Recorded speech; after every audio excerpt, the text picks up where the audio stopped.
Alright guys, so here we have the Moto G6 Play.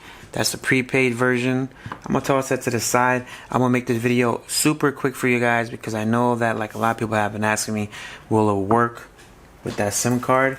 And I do have a postpaid account with Verizon, so we could definitely check it out, and it would actually make things a lot more easier for me as well. So pop out the SIM card there on the left side of the phone, and it does have the prepaid one, and you can actually add a memory card in there.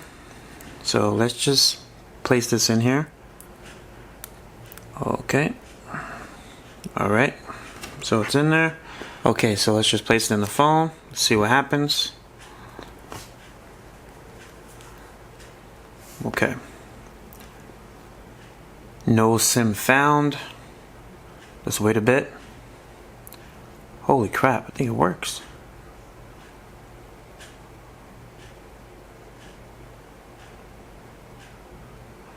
I think it actually works.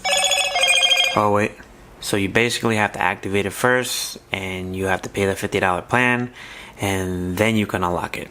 So there you go guys. So if you guys like this video, please give it a thumbs up and subscribe to the channel. And follow Phone Tech at Work for more videos like this of the Moto G6 Play and more tech to come. So, to the next video guys. Peace.